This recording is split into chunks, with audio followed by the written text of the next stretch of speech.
I first learned it from my grandmother. Now, my grandmother was a wonderful person. She taught me how to play the game Monopoly. She understood that the name of the game is to acquire.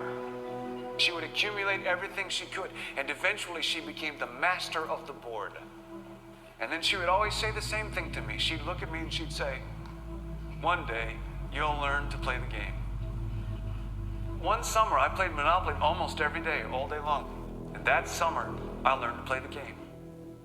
I came to understand the only way to win is to make a total commitment to acquisition. I came to understand that money and possessions, that's the way that you keep score.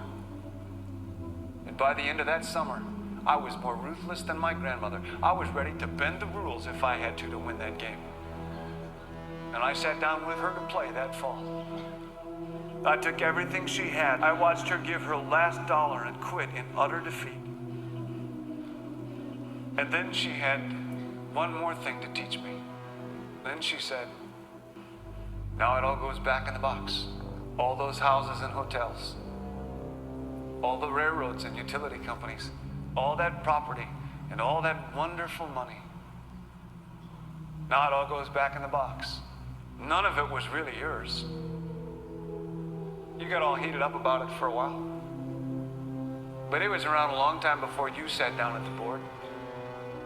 And it will be here after you're gone. Players come and players go. Houses and cars, titles and clothes, even your body. Because the fact is that everything I clutch and consume and hoard is going to go back in the box, and I'm going to lose it all." You have to ask yourself, when you finally get the ultimate promotion, when you've made the ultimate purchase, when you buy the ultimate home, when you have stored up financial security and climbed the ladder of success to the highest rung you can possibly climb it, and the thrill wears off, and it will wear off, then what? How far do you have to walk down that road before you see where it leads? Surely you understand, it'll never be enough.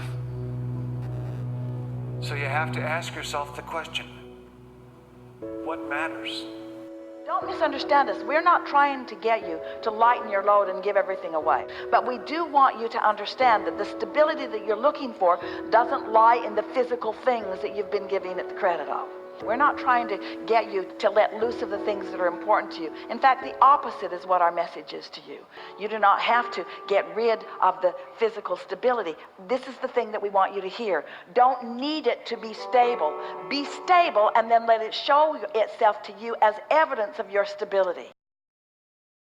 Hey everybody, thank you for taking the time to spend with me while you watch this video. Today I wanted to talk to you about the Thoth prophecies. Now, I don't know if you are already familiar with this, but to me it's really interesting, and when I came across it, I thought I have to share this with you all. It is literature all the way from the time of the Egyptians. It's just really amazing that it has lasted through the test of time and that this literature is still available.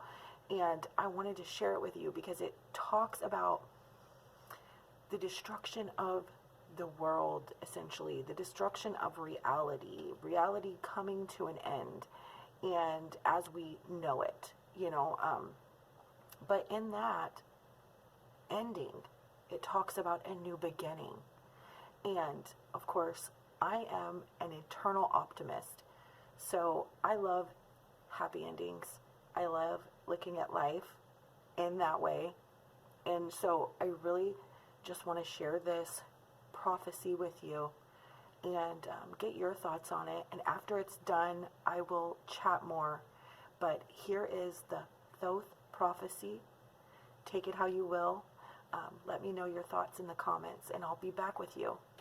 And these are called the Hermetic texts. These texts originated about 2,000 years ago, and they purport to be dialogues between the god Hermes, who is simply the Greek form of the ancient Egyptian wisdom god Thoth, and his pupils, where he's giving them teachings. And what I'm going to read now is from the book called the Asclepius, where Hermes is in dialogue with his pupil Asclepius. And although Hermes speaks specifically of Egypt, I would suggest that Egypt is used here as a metaphor for the world and indeed for our world, because this text speaks to the future, and I think it speaks to our time, and it contains a warning, but also a message of hope. Do you know, Asclepius, that Egypt is an image of heaven? Or to speak more exactly, in Egypt, all the operations of the powers which rule and work in heaven are present in the earth below. In fact, it should be said that the whole cosmos dwells in this our land, as in a sanctuary. And yet, since it is fitting that wise men should have knowledge of all events before they come to pass, you must not be left in ignorance of what I will now tell you. There will come a time when it will have been in vain that Egyptians have honored the Godhead with heartfelt piety and service, and all our holy worship will be fruitless and ineffectual. The gods will return from earth to heaven. Egypt will be forsaken, and the land which was once the home of religion will be left desolate, bereft of the presence of its deities. O Egypt, Egypt, of thy religion nothing will remain but an empty tale, which thine own children in time to come will not believe. Nothing will be left but graven words, and only the stones will tell of thy piety. And in that day men will be weary of life, and they will cease to think the universe worthy of reverent wonder and worship. They will no longer love this world around us, this incomparable work of God, this glorious structure which he has built. Darkness will be preferred to light, and death will be thought more profitable than life. No one will raise his eyes to heaven. The pious will be deemed insane, the impious wise. The madman will be thought a brave man, and the wicked will be esteemed as good. As for the soul, and the belief that it is immortal by nature, or may hope to attain to immortality, as I have taught you, all this they will mock, and even persuade themselves that it is false. No word of reverence or piety, no utterance worthy of heaven will be heard or believed. And so the gods will depart from mankind, a grievous thing, and only evil angels will remain, who will mingle with men and drive the poor wretches into all manner of reckless crime, into wars and robberies and frauds and all things hostile to the nature of the soul. Then will the earth tremble, and the sea bear no ships. Heaven will not support the stars in their orbits. All voices of the gods will be forced into silence. The fruits of the earth will rot. The soil will turn barren, and the very air will sicken with sullen stagnation. All things will be disordered and awry. All good will disappear. But when all this has befallen Asclepius, then God, the creator of all things, will look on that which has come to pass, and will stop the disorder by the counterforce of his will, which is the good. He will call back to the right path those who have gone astray. He will cleanse the world of evil, washing it away with floods, burning it out with the fiercest fire, and expelling it with war and pestilence. And thus he will bring back his world to its former aspect, so that the cosmos will once more be deemed worthy of worship and wondering reverence. And God, the maker and maintainer of the mighty fabric, will be adored by the men of that day with continuous songs of praise and blessing. Such is the new birth of the cosmos. It is a making again of all things good, a holy and awe-inspiring restoration of all nature. And it is wrought inside the process of time by the eternal will of the Creator. Okay, so that was part of the Thoth prophecies. And from my understanding, there's a lot more to it than just that section that I shared. But that section that I shared is very meaningful to me because it speaks of destruction and all of that coming to an end, and it speaks of a new beginning, which really reminds me of the teachings of Dolores Cannon and all of those that speak of the new earth, which I've talked about in other previous videos. So I'm not going to go into depth on that in this one, but I'm sure we'll make future videos talking more about the new earth and that concept and that idea and everything in the future. But for now, I wanted to talk to you because I wanted to just remind you that everything is always changing. Everything is temporary. So whatever you're going through right now, I'm not belittling it because it's valid, all of it. But I just want to remind you that things will get better and you can feel better even amidst what seems to be the destruction and falling apart of whatever. Because there is always new energy flowing. There's always a bouncing off into something new. And that is what my favorite part of this prophecy is the part where he talks about the people, getting back into alignment with source, the people finding the love and compassion, the happy ending essence of this prophecy. Because some might look at this prophecy and think, whoa, that's scary. Are we in the end of times and all this? But I look at it like things are falling away, things are being, destructive in order to clear that energy out, in order to make space for the new to come in.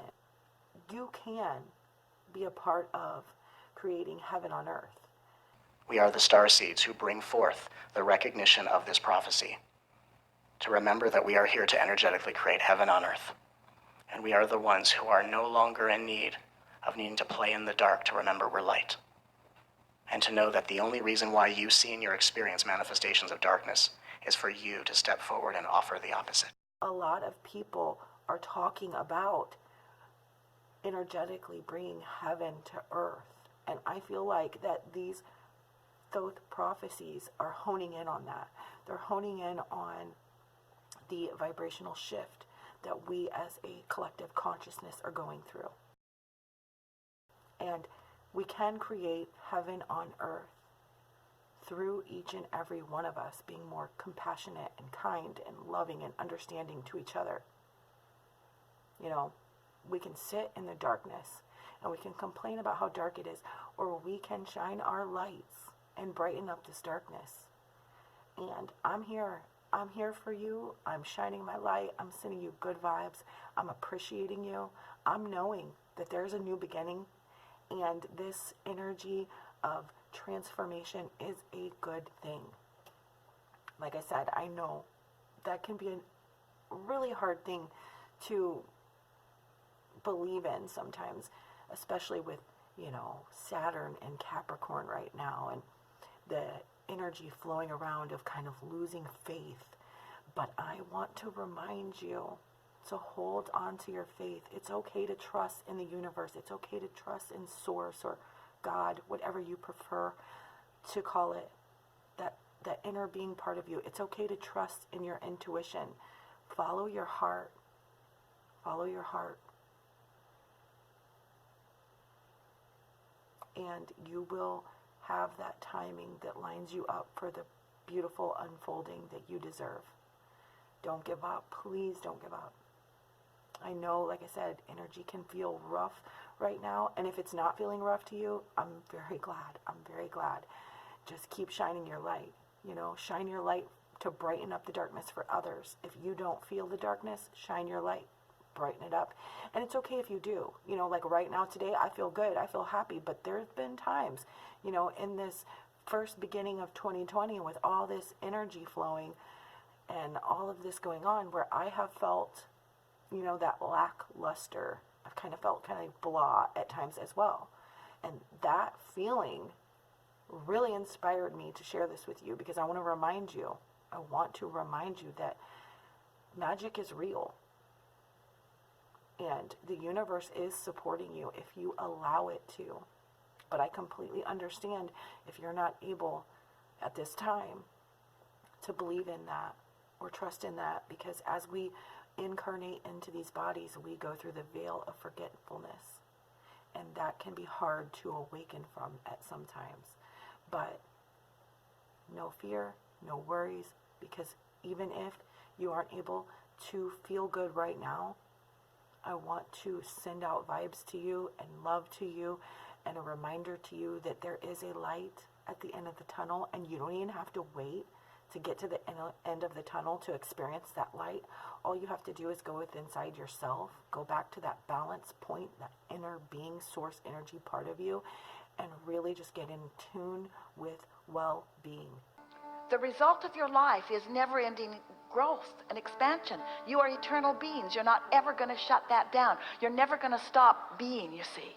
But if you will let your quest, what matters to you most, if you will turn your sights upon how you feel, if you will care about being happy, if you will let being happy be more important than being right, if you let being happy be more important than owning something right now or being with someone right now, if you will let just being happy in this moment, if you will let that be your dominant quest, it is our promise to you that it won't take long before you will find the universe unfolding for you in ways that you cannot deny how blessed you are, how fortunate you are, and how much the object of attention you are by source energy, who is well aware of you and where you stand right now. I'm just asking you and encouraging you to trust in that well-being that is flowing. Because before you were born into this physical body, you were source energy. And from that source energy perspective, you incarnated here, forgetting your powers. But you are a powerful creator, and you will remember that. You will come back to that knowing. If you haven't already, you will. And even if you don't do it in this lifetime, you will come back to that knowing and those powers when you have the death experience. So there's no worries. We offer too many words. We do. We offer too many words. And in doing so, we cause you to be too thoughtful about it, or too intellectual about it, or too busy about it. If we were standing in your physical shoes, we would think right now of the things that you most enjoy doing. We would start serving your happiness first, and everything that is responsible will fill in around it. Service your happiness first, and everything that matters will fill in around it. Just remember, it's all about perspective. You can wake up in the morning and you can have a shitty day, or you can wake up in the morning and you can have a good day. It's all about how you focus your energy, and if you allow the conditions to dictate how you respond. Choose what feels best to you. I'm sending you love, I'm sending you good vibes, and I'm wishing you all the best, always. You can just be you and just kind of like ride your own wave. What is dawning right now is a new humanity, a new world that will be inclusive of your multidimensional energetic self, fully integrated into the path of awakening that is rooted and based in the heart.